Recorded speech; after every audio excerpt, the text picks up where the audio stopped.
Bonjour à tous, bonjour à toutes, je m'appelle Isabelle. Ceci est mon premier épisode de podcast créatif, du moins si je décide d'aller jusqu'au bout et de publier cette vidéo. J'y parlerai couture, tricot, broderie sans doute, même sûrement, et peut-être d'autres arts créatifs au fil de mes envies. Une petite présentation s'impose. Je vis à Nantes, en Loire-Atlantique. Je suis mariée, maman de 2 enfants, un garçon et une fille de presque 18 ans et 12 ans. Je suis née dans une famille de crocheteuses, tricoteuses et couturières. Ma grand-mère maternelle, d'aussi loin que je me souvienne, a toujours eu des aiguilles ou crochets en main. Alors plus aujourd'hui, elle n'a plus la capacité et notamment la vue adaptée à ce genre de loisirs. Auparavant, elle faisait ce que moi je trouvais être des ouvrages fins au crochet. J'ai retrouvé d'ailleurs dans mon stock de crochets que j'ai hérité d'elle, un crochet assez exceptionnel, enfin en tout cas pour moi. Je vous montre. C'est un crochet de 0,60 et je vous le présente à côté d'un crochet, d'un crochet numéro 3. Donc c'est pour vous dire qu'elle avait de bons yeux à l'époque. On distingue à peine le crochet, l'extrémité du crochet. Donc voilà, et puis ma mère, elle est couturière de métier. Voilà, je l'ai toujours vue coudre. Aujourd'hui, elle ne veut plus en entendre parler. Donc, si bien que dans mon entourage familial, je n'ai plus beaucoup de personnes avec qui échanger sur mes cousettes ou mes ouvrages. Tout se passe par les réseaux sociaux aujourd'hui. Donc j'espère que ce podcast sera l'occasion pour moi d'échanger davantage. Je vous propose de commencer immédiatement par la couture.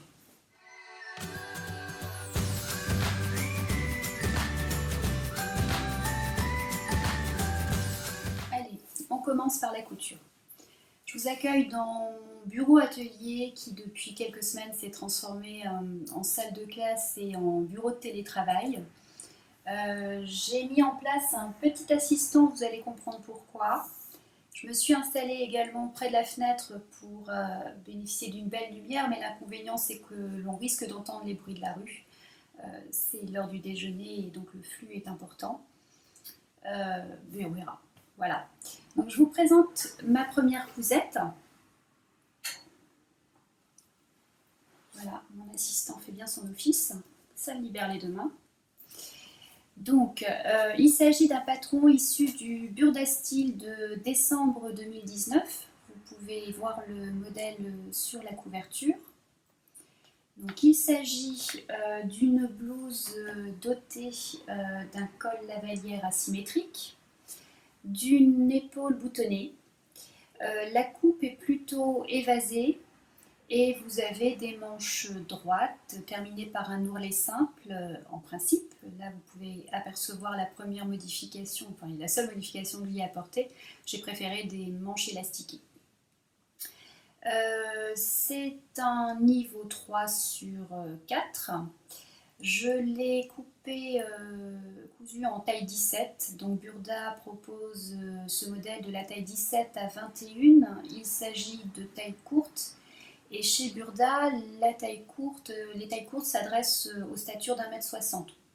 Parfait pour moi. Voilà, j'ai choisi un tissu de mon stock que j'avais déjà depuis à peu près 2 ans. J'avais trouvé en solde chez Mondial Tissu. C'est un tissu de la collection Lina Moretta pour Mondial Tissu qui s'appelle Targon Brume et que l'on retrouve actuellement sur le site au prix de 15,99 €. Alors, je tiens à signaler que je ne suis pas une spécialiste des magazines Burda. J'ai toujours vu ma mère coudre du Burda, mais je ne me doutais pas que c'était aussi complexe, abscon. Voilà, quand je me suis mise à la couture, c'est naturellement que je me suis orientée vers ces magazines. Ce modèle, je l'ai choisi par pur intérêt esthétique et non pas parce que je cherchais un challenge technique.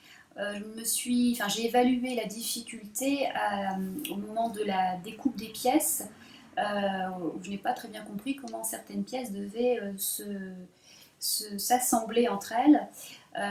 Voilà.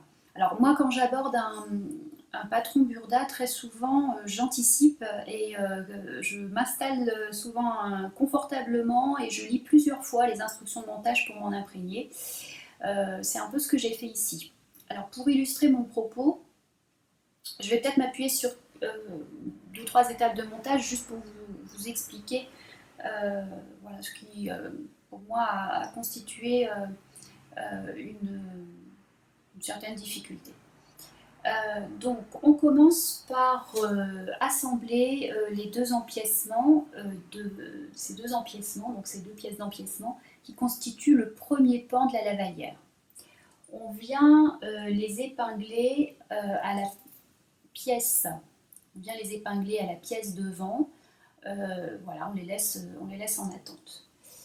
On fait ensuite, on les bride dans un tube que l'on réalise dans le biais et on vient donc les poser, les fixer sur enfin sur le devant sur la pièce devant. On vient ensuite fixer la parmenture devant. Donc on va commencer la couture par l'épaule boutonnée. Donc en prenant en sandwich les brides, on poursuit la couture au niveau de l'encolure. On fait ensuite le tour de la pièce, du deuxième pan de la lavalière, et on arrive ici au point de jonction. Je vais retourner la blouse pour que ce soit peut-être plus flagrant.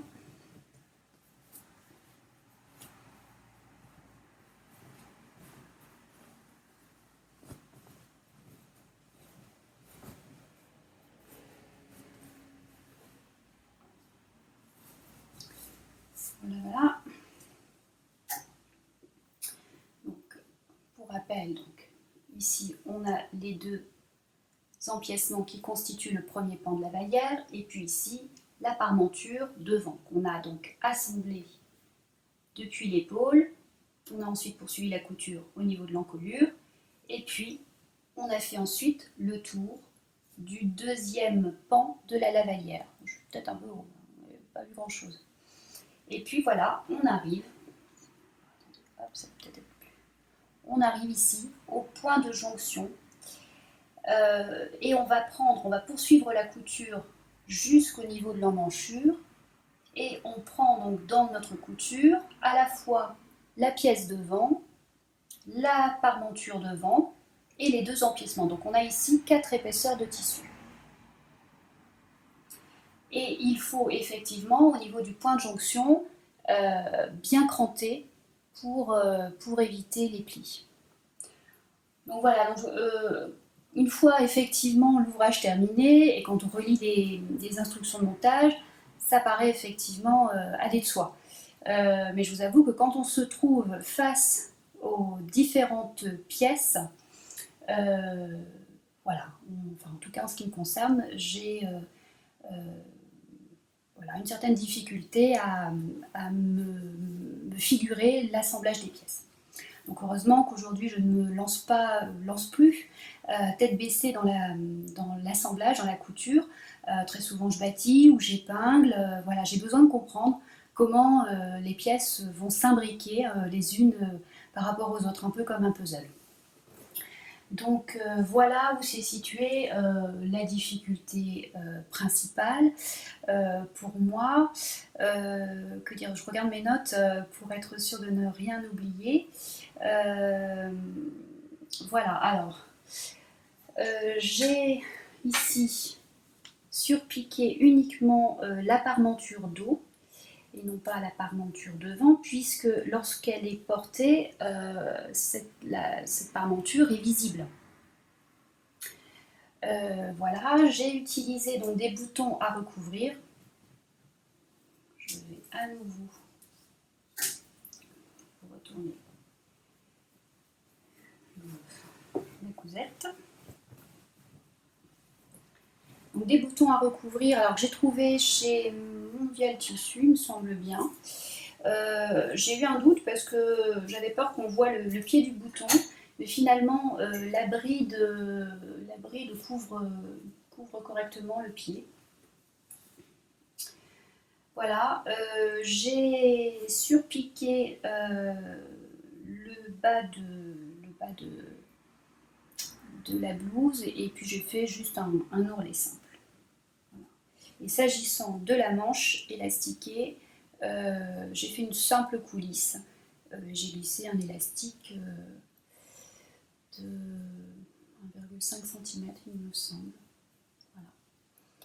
Alors, c'est une blouse que je trouve facile à porter avec un jean, hein, notamment. Voilà, on peut la blouser un peu. Je vous insérerai quelques photos de l'ouvrage porté.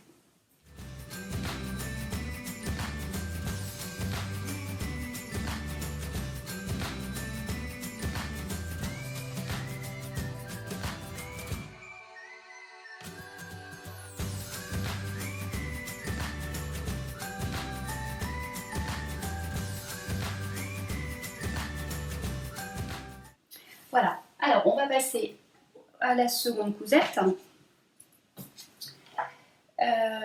Il s'agit de la blouse Norma de Fibre Mood. Vous pouvez la trouver aujourd'hui sur le site de Fibre Mood. Pendant le confinement, la marque a proposé des seaux longs sur certains de ses modèles qui étaient accessibles en téléchargement gratuit pendant un certain temps. Donc c'était le cas de la blouse Norma. Elle est proposée de la taille 32 à 58. C'est une blouse courte, plutôt courte, en colure V, boutonnée devant. Et la particularité, c'est qu'elle a des manches bouffantes voilà, importantes, avec un joli bouffant. Et donc, il s'agit de manches de longueur 3/4. La modification que je lui ai apportée, c'est juste que j'ai exploité mon coupon au maximum, je l'ai rallongé. J'avais vraiment peur qu'elle soit trop courte et donc j'ai utilisé tout ce que mon coupon me permettait pour en allonger le corps. Donc j'ai dû la rallonger d'1,5 cm. C'est un niveau 2/5, je l'ai coupé dans la taille 36. Alors, le tissu, là aussi c'est un coupon de mon stock. Quand j'ai débuté la couture, j'ai acheté pas mal de coupons de coton dans des métrages faibles, hein, d'1 mètre à peu près. Et puis je me suis bien vite rendu compte qu'on ne peut pas faire grand chose avec 1 mètre de tissu, notamment de coton. Donc là c'est plutôt le tissu qui a commandé le choix du patron, puisque pour ce patron, 1 mètre de tissu suffit. Ah oui, tiens, j'ai oublié de vous dire que pour la blouse Lavalière, Burda en taille 17 recommande 1,65 m de tissu, et j'ai utilisé moi mon coupon qui devait faire 1,40 m. J'essaie souvent d'optimiser mon coupon et de placer les pièces de manière optimale. Donc ici je disais que le tissu, c'est le tissu qui avait imposé le choix aussi du modèle. Voilà, c'est un coton qui se tient bien et donc parfait pour justement la tenue qu'exige ce type de manche. Alors, aucune difficulté particulière au montage. Donc, je ne vais pas montrer le dessin technique.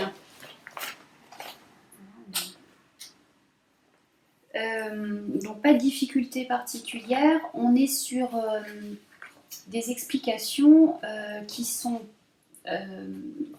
illustrées. Chaque étape de montage est illustrée.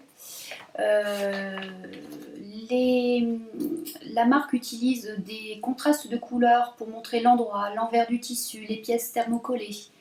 Les coutures également à réaliser pour chaque étape sont signalées en rouge. Donc on est vraiment pris par la main. Alors, je regarde là aussi mes notes, hein, je pense qu'il y a un manque de fluidité dans le discours, mais voilà, c'est une première. Alors le poignet semble fini effectivement par un biais à cheval. En fait, c'est un poignet de manche qui est coupé dans le biais, quoi qu'il en soit. On plie donc la valeur de couture supérieure. On fronce préalablement la manche pour l'adapter effectivement à la circonférence du poignet de manche. On glisse donc le poignet de manche à l'intérieur, on assemble le pourtour et puis on le sort vers l'extérieur. On copie là aussi la valeur de couture et on vient, alors je suis un peu loin finalement, on ne doit pas voir grand chose.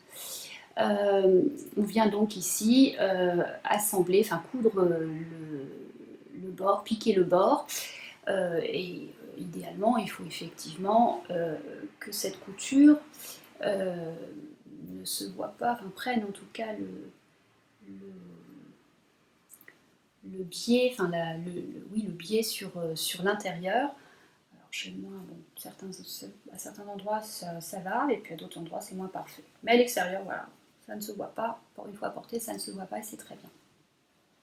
Voilà, donc une petite cousette parfaite à porter avec un pantalon ou une jupe taille haute. Voilà, rien à redire. Alors si, j'ai eu un petit couac. Au niveau de la parmenture du col, on doit voir ici, j'ai coupé ma pièce, je l'ai coupée trop grand, j'ai pu me tromper sur la taille. Donc je me suis retrouvée avec une parmenture qui était effectivement trop longue pour mon encolure dos. Donc j'ai fait une petite cicatrice là, j'ai fait un petit pincement et puis voilà, j'ai cousu, j'ai diminué, on va dire, la longueur de ma parmenture. Donc voilà, c'est une histoire qui s'est très bien terminée finalement. Ah oui, s'agissant des boutons, écoutez, je trouve qu'ils sont parfaits pour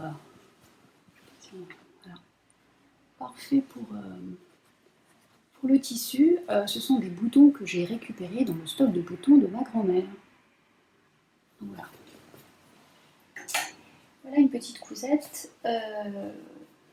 simple et efficace.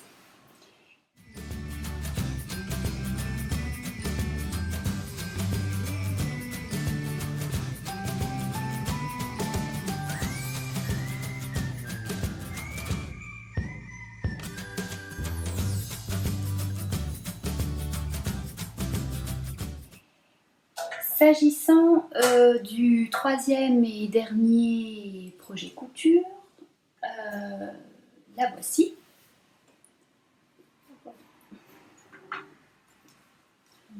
En place. Voilà, donc il s'agit d'une blouse, ou on dit d'ailleurs chemisier. Chemisier paru dans le Burda-Style de février, je crois que c'est février celui-ci, février 2018. Février 2018. Donc, je vous montre le modèle présenté dans le magazine. Vous voyez qu'on est plutôt fidèle, hein, je suis plutôt fidèle au modèle. Donc là aussi c'est un modèle proposé dans les tailles de la taille 17 à 21, donc taille courte de Burda. Je l'ai coupé en cousu en taille 17.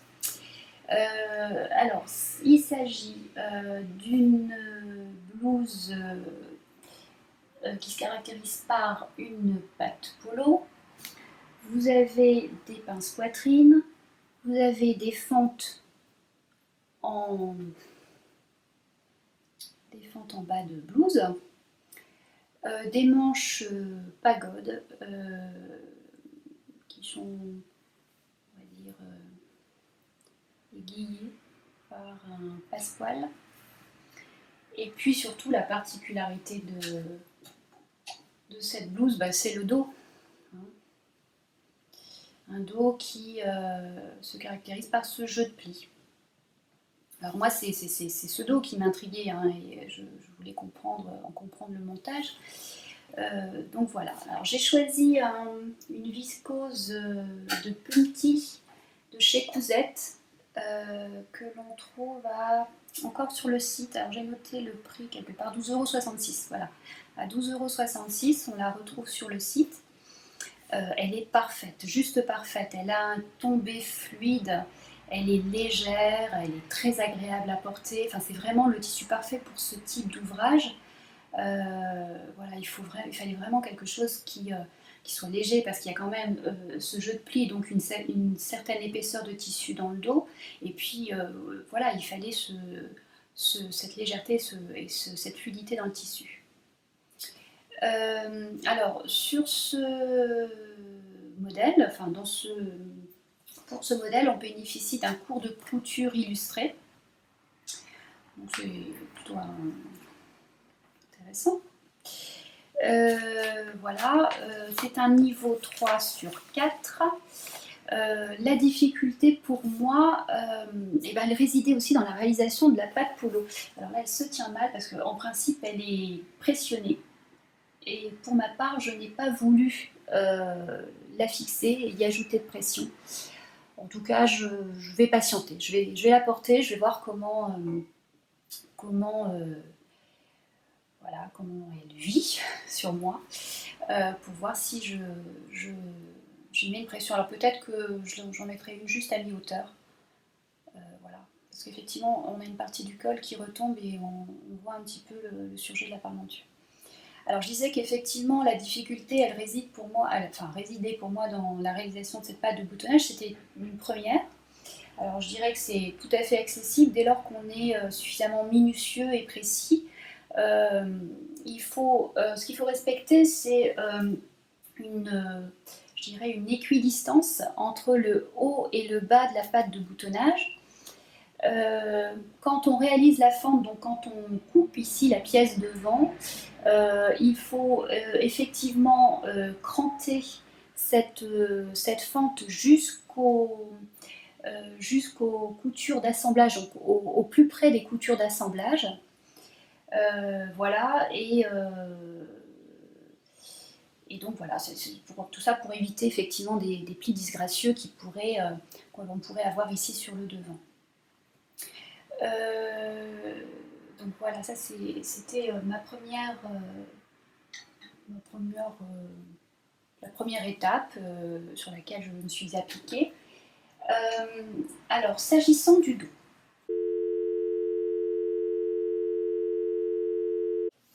Alors, après une coupure intempestive, je reviens sur les explications du montage de ce jeu de plis.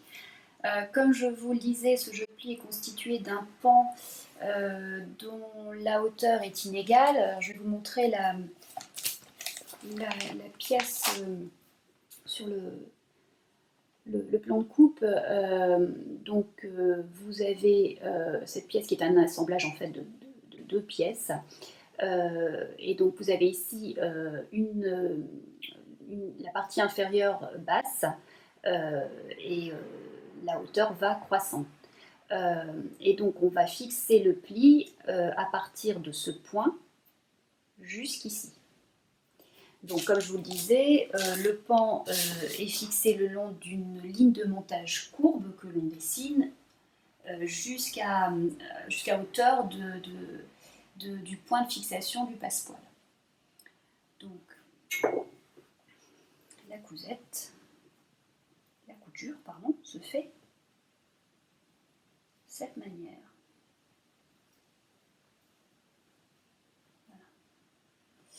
Donc ensuite, la partie supérieure du pli, va être bâti sur la pièce d'eau. On va de la même façon bâtir le passepoil. Alors ici c'est un passepoil que j'ai fabriqué moi-même à partir d'un billet de mon stock. J'ai juste racheté de la queue de rat. Voilà, je ne sais pas si le contraste est heureux, mais c'est fait. Et donc ensuite on vient fixer la partie supérieure, enfin l'empiècement d'eau supérieur. Donc le passepoil est pris en sandwich. Sur cette blouse, seul le dos est doublé. Enfin, la partie supérieure dos est doublée. Alors, forte de mes cousettes précédentes, et puis parce que parfois je suis un peu bouffie de certitude, j'étais sûre de pouvoir utiliser la technique du burrito ou la doublure en fourreau. J'ai fait plusieurs tentatives, alors je ne me suis pas lancée tête baissée dans la couture, voilà, dans l'assemblage. J'ai bâti pour voir, et en fait ça ne s'est pas avéré possible. La seule possibilité, ça aurait été de prendre en sandwich ma partie devant et sa parmenture, mais ça aurait été une couture totalement imprécise, c'est-à-dire que là, j'aurais eu un possible décalage au niveau de l'encolure, et l'idée, c'était d'avoir une finition quand même qui se voulait la plus jolie possible, donc je me suis résignée à suivre les instructions de montage de Burda, et puis finalement c'est très bien, ça se fait sans problème. Voilà. S'agissant des manches, alors les manches ont un parement, et j'avoue que quand je me suis trouvée face aux pièces, j'ai eu un petit blocage. Donc il y avait que je fasse des pièces miniatures, et puis que je m'amuse à voir comment le montage se faisait. Parce que malgré le cours de couture illustré, voilà, c'est pas si évident. Donc voilà, alors pour la jonction du passepoil, j'ai évidé les extrémités, donc on tire la queue de rat du tube, et puis j'ai retiré l'équivalent de la valeur de couture plus 1 ou 2 mm, de sorte que je n'avais pas à gérer une surépaisseur, voilà. Alors par contre le raccord n'est malgré tout pas parfait, hein, il y a un décalage parce que on a beau, j'ai eu beau bâtir pour éviter ce décalage, voilà, ce qui arrive parfois, l'un des tissus est entraîné plus vite que l'autre. Mais bon, c'est l'intérieur de la manche, ça ne se voit pas a priori. Alors je voudrais revenir aussi sur la fente, parce que pour la fente, j'ai utilisé un pied que j'ai découvert. Alors comme machine, j'ai une Janome Skyline S5 depuis 1 an bientôt. Et voilà, c'est un pied que je ne connaissais pas. En fait, la difficulté que j'ai eue, c'est que pour débuter ma couture, ma machine ne prenait pas l'épaisseur du double rentrée. Pour créer ma fente, voilà. On arrête la couture à une certaine hauteur, on écrase les coutures, et puis de chaque côté, on va faire un double rentrée. Voilà, donc on épingle bien, et ensuite on va faire une couture qui va border cette fente.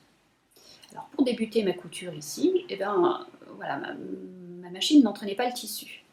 Alors j'ai bien un système, un pied qui permet en principe de mettre le pied à l'horizontale de sorte que voilà, le démarrage se fasse sans trop de difficultés. Mais voilà, je ne sais pas comment enclencher ce système. Donc j'ai voulu essayer un autre pied qui est le pied à matelassé. Et là je fais un petit clin d'œil à Céline, Made by Célinette, qui en a parlé dans son dernier podcast, et ça m'a fait sourire, parce qu'effectivement c'est un pied qui est magique. Moi, là en l'occurrence sur cette cousette, il a des griffes supérieures qui donc ont permis d'entraîner le tissu, et donc qui m'ont permis de réaliser ma cousette sans aucun problème.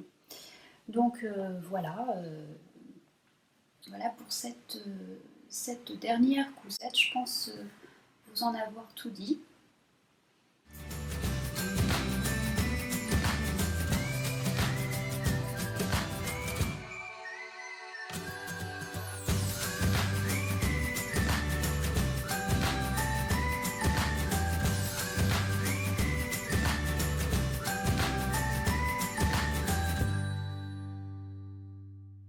va pouvoir passer au tricot.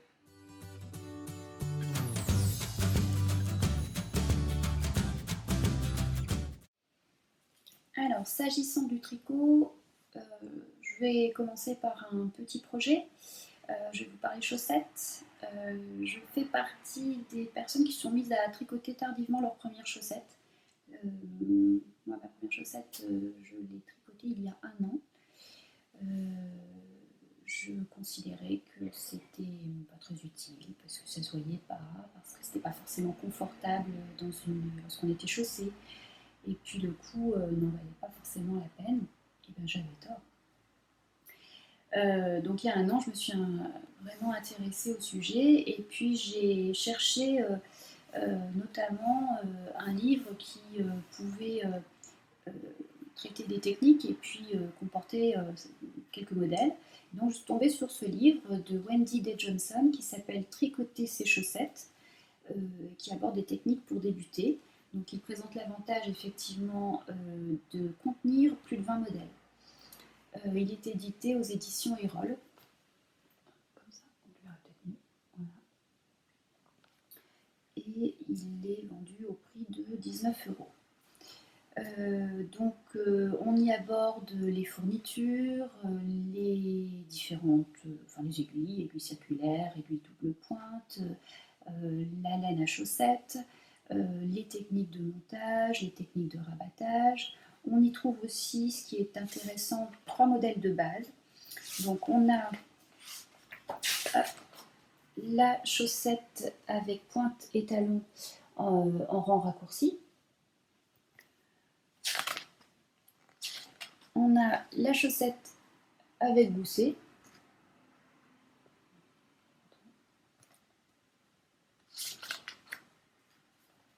Et puis la chaussette avec talon renforcé. Ça peut rester ça.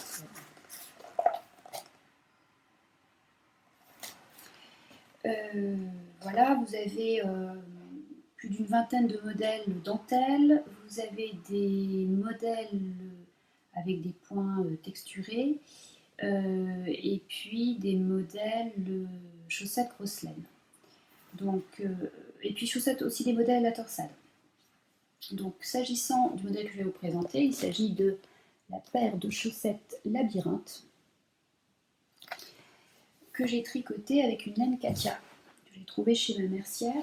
C'est une laine que j'avais découverte en février dernier. J'ai tricoté une paire de chaussettes pour ma mère pour son anniversaire. Et donc voilà, j'étais tombée sur cette laine. Donc c'est de la Concept by Katia, cache wool. Donc elle est composée de 70% de laine, 25% polyamide et 5% cachemire. C'est une laine très agréable à tricoter. Alors c'est une laine de type fingering.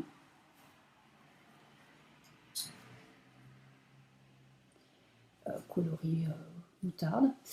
Voilà, la définition du point est parfaite. Et donc j'ai réitéré avec une laine avec des nuances, une laine marron, mais avec des nuances de marron foncé, marron clair. Voilà, on ne devine pas à l'écran. Et donc voilà ma paire de chaussettes. Donc, vous avez un talon à gousset. Alors, j'ai utilisé la technique de montage, j'ai utilisé le montage Magic de Judy, le Judy Magic Caston. Moi, j'adore commencer mes chaussettes par la pointe. Et donc, ça ne me pose pas de souci d'effectuer les augmentations voilà, de part et d'autre. La dentelle, c'est un point de dentelle qui se réalise sur 26 rangs. Voilà. Je l'ai réalisé dans une taille M. Le patron propose 3 tailles. Alors d'ailleurs, au sujet des patrons de Wendy Day Johnson, vous trouvez Wendy Day Johnson sur Ravelry. Par contre, j'ai vérifié, alors le patron, la photo de la chaussette labyrinthe-figure, mais le patron renvoie vers l'achat d'un bouquin, qui n'est pas celui que je viens de vous présenter. Et j'ai regardé plusieurs de ces patrons, et effectivement, ils ne sont pas en vente individuelle. Voilà, ça renvoie sur des ouvrages. Alors, je n'ai pas tout regardé, peut-être que certains, effectivement, parce qu'elle a de très très jolis modèles. Donc voilà, on tricote donc ensuite le talon. Je vous ai dit que c'est un gousset. On réalise le gousset, puis on tourne le talon en raccourci. Alors on poursuit la tige. Je ne sais plus, alors je sais que sur une des paires de chaussettes, je ne sais plus si c'est celle-ci ou celle que j'ai réalisée pour ma mère, je me suis trompée. Non, c'est bien ça. Là, j'ai bien respecté le patron, effectivement. La dentelle ne se poursuit pas sur l'arrière de la tige. Par contre, sur les chaussettes que j'ai réalisées pour ma mère, je me suis arrêtée alors qu'il aurait fallu effectivement poursuivre la dentelle sur l'ensemble de la tige. Donc voilà, les côtes, on est sur des côtes 2-2, et puis j'ai effectué le fameux rabattage supra-élastique de Jenny. Je vais vous épargner mon anglais. Donc une petite paire de chaussettes. Alors, je vais vous la montrer sur un bloqueur maison. J'ai récupéré en fait de vieux sets de table, et on trouve sur internet en fait une empreinte de bloqueur qu'on imprime, et puis ensuite on peut effectivement sur des supports comme ça un petit peu plus rigides les reproduire. Et donc c'est sur ces bloqueurs que je bloque généralement mes chaussettes. Set de table horrible, mais bon, ça fait son effet, enfin son office. Voilà pour les chaussettes de Wendy Day Johnson, les chaussettes labyrinthe. On va passer au second projet.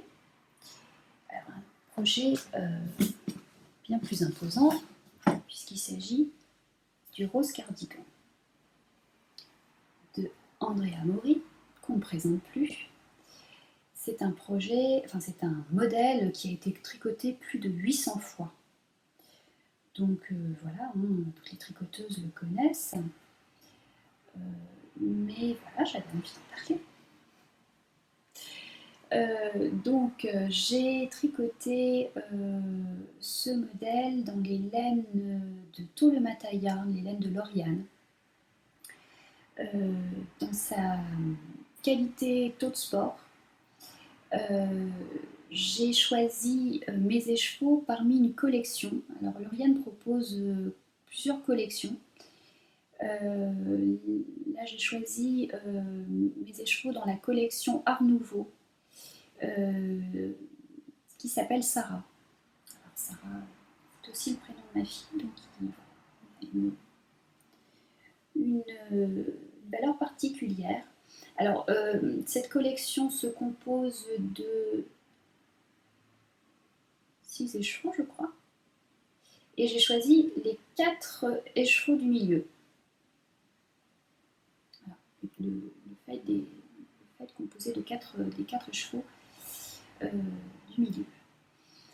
Donc, je vais peut-être sortir les écheveaux, parce qu'il me reste des écheveaux.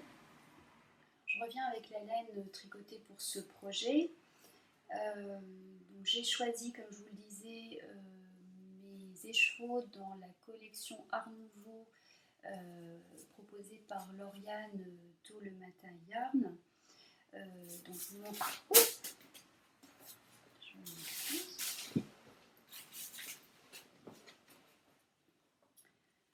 vous montre.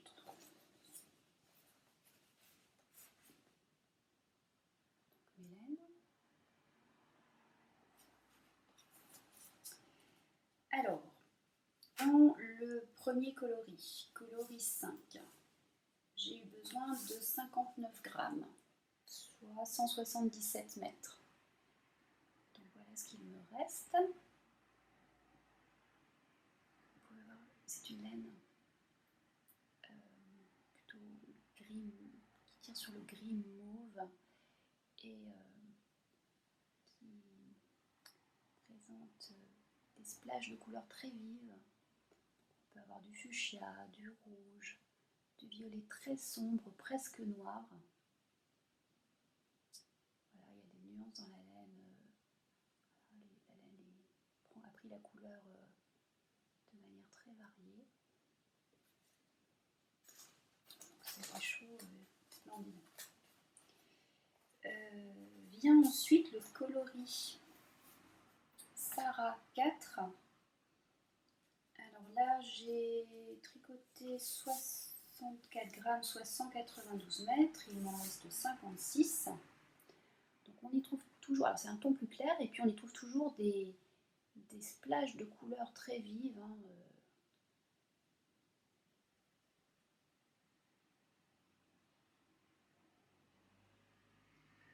La laine est très retordue.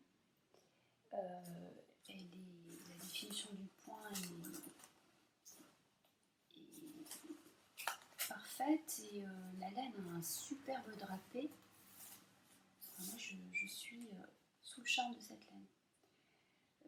Le troisième coloris, donc c'est le coloris Sarah 3, et là j'ai un écheveau complet.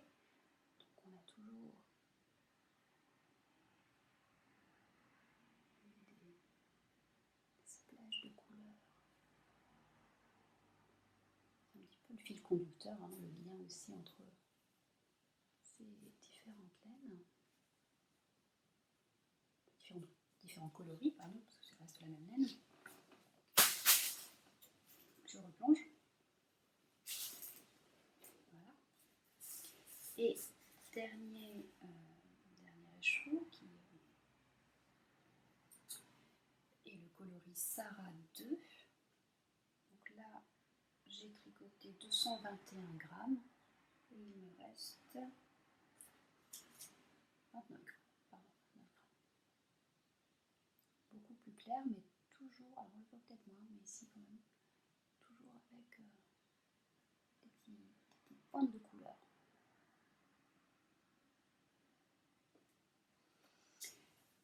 Voilà. Alors, c'est un projet de longue haleine, hein, ça tout le monde vous le dira, qui se travaille à plat, par cadran, donc 4 cadrans, demi-devant droit, demi-devant gauche, le demi-dos gauche et le demi-dos droit. Alors, voilà, on couche chacun de ces quatre cadrans. Ensuite, on les assemble au point de matelas. On vient ensuite tricoter les poignets qui sont d'une longueur conséquente, hein, 16 cm et demi, mais qui font tout le charme aussi du modèle. On tricote ensuite la bande,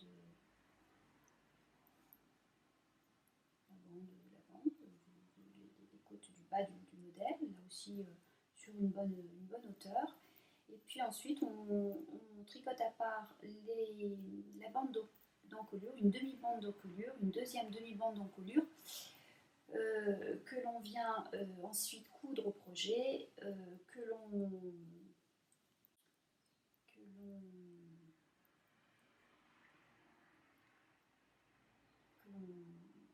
assemble voilà, sur le projet. Voilà. Et ensuite la deuxième demi-bande d'encolure. Alors le point de matelas, c'est une découverte pour moi. La particularité, c'est que le point de matelas, c'est normalement un point visible. Donc, quand on l'utilise sur du jersey, voilà, on obtient ici une couture plus ou moins visible. Si on écarte, là, on voit bien, on la devine ici. Mais effectivement, elle est assez discrète.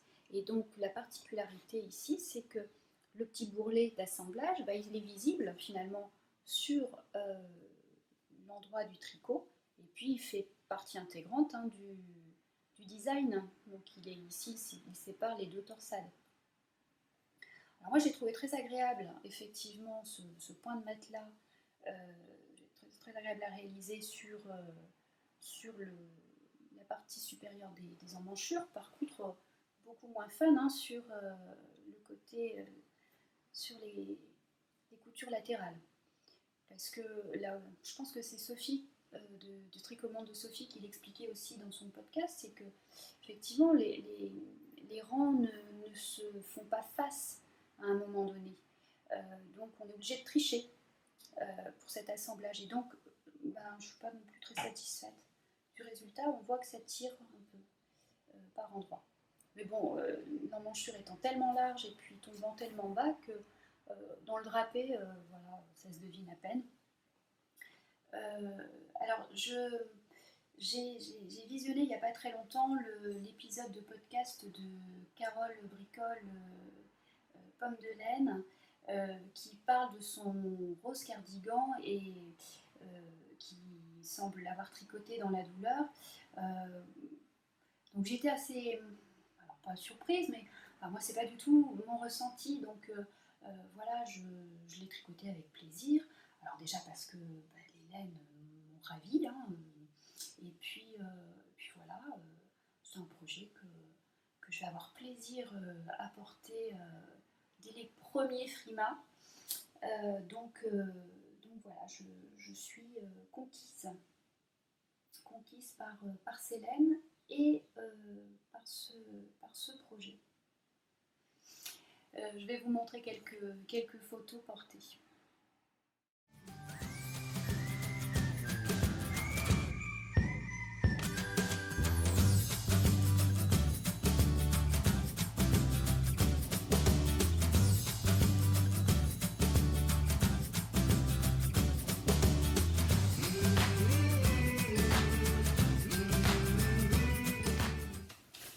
Alors j'ai oublié de vous parler de mon encours, donc je reprends quelques minutes d'antenne. Il s'agit du pull Dune d'Atelier Émilie Louis, que vous avez sûrement vu passer sur les réseaux. Donc c'est un pull magnifique, manche ballon, qui se caractérise par un point ajouré. Il se tricote en laine type fingering, doublé d'une laine mohair, d'un fil mohair.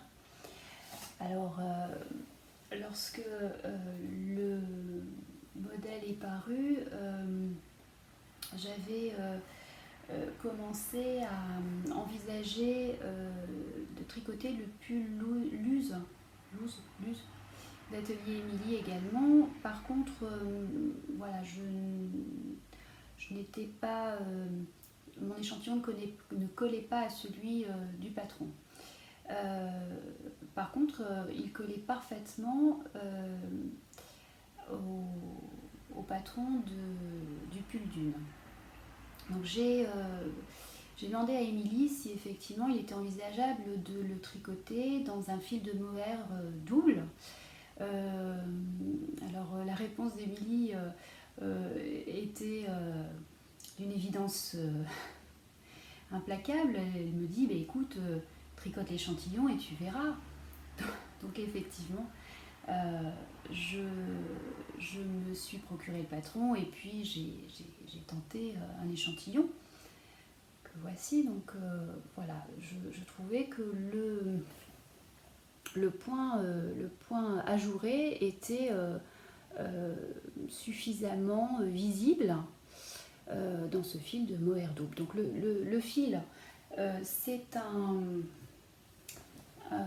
fil de Drops, hein, c'est de la Kid Silk de Drops, coloris 10.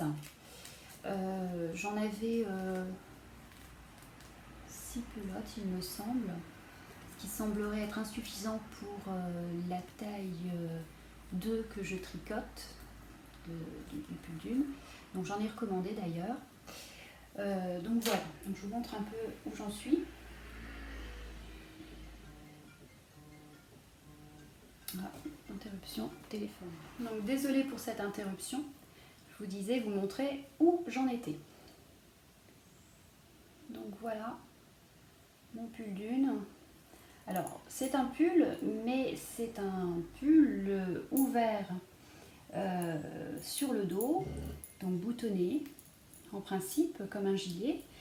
D'ailleurs, certaines testeuses le portaient. J'ai ma batterie qui montre des signes de faiblesse, donc ça va peut-être couper. Donc certaines testeuses le portaient comme un gilet. Voilà, donc on commence par le devant. Donc on tricote, enfin on monte un certain nombre de mailles. On va tricoter un demi-devant, donc, et par un jeu de rangs raccourcis, on va former l'encolure. On laisse les mailles en attente, on monte, on tricote l'autre demi-devant et toujours par un système de rangs raccourcis, on creuse l'encolure. On réunit l'ensemble des mailles et puis on tricote une vingtaine de centimètres jusqu'à la fin de l'emmanchure. Ensuite, on reprend les mailles du dos et donc là, on vient tricoter un demi-dos. Donc toujours en tricotant bien sûr le point fantaisie. Alors le point fantaisie se tricote dans le sens de la marche pour un demi devant et puis pour l'autre demi devant, eh bien il faut réaliser le point fantaisie jusqu'où les mailles nous le permettent en fait, au niveau de l'encolure. Donc même chose pour le dos, donc on tricote un demi-dos, le second demi-dos, toujours jusqu'à 20 cm à peu près, qui correspond au bas de l'emmanchure. Ensuite on reprend sur un seul câble les mailles d'un demi-dos, toutes les mailles du devant et les mailles de l'autre demi-dos. Et puis on va ensuite tricoter en aller-retour en respectant le point fantaisie jusqu'à 30 cm de hauteur. Et puis sont prévues ensuite des côtes 1-1 sur 6 cm. Donc j'en suis là. Donc je vous en parlerai peut-être s'il y a un prochain podcast. Voilà, en tout cas, je vous posterai en tout cas des photos finies sur Instagram. Voilà pour le modèle d'une. Alors, je vous remercie d'avoir visionné cet épisode jusqu'à son terme. J'ai été ravie de passer ce moment avec vous. L'exercice n'est pas simple, ça nous demande beaucoup d'énergie. Voilà, peut-être que c'est une question de rodage, on verra ou pas. Donc n'hésitez pas à me laisser un commentaire, qu'il soit bon ou mauvais, enfin voilà, n'hésitez pas. Voilà, l'idée c'est de pouvoir échanger, partager sur des loisirs communs. Voilà. Je vous dis à bientôt. Au revoir.